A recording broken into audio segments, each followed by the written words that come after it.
Assalomu alaykum birodarlar. Bugun men sizlarga oila tarifiga ulanishni ko'rsatib beraman. Birinchi navbatda pulli xizmatlarni o'chirib olamiz, chunki hisobimizda to'ldirganimizda yechib qo'yishi mumkin. O'chiramiz pulli xizmatlarni. Endi hisobini yetarli miqdorda to'ldirib olamiz. Buning uchun men bepuldan foydalanaman. Mana yetarli miqdorda to'ldirib olyapmiz.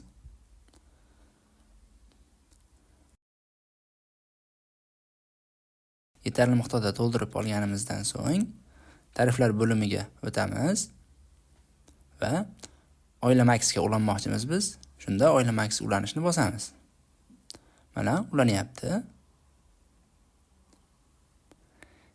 Endi qarab tekshiramiz. Mana Oila Max tarifiga ulandi.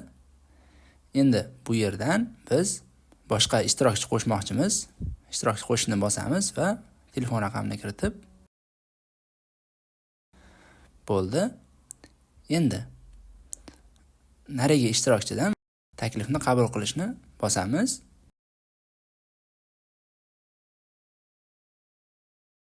Qabul qilindi.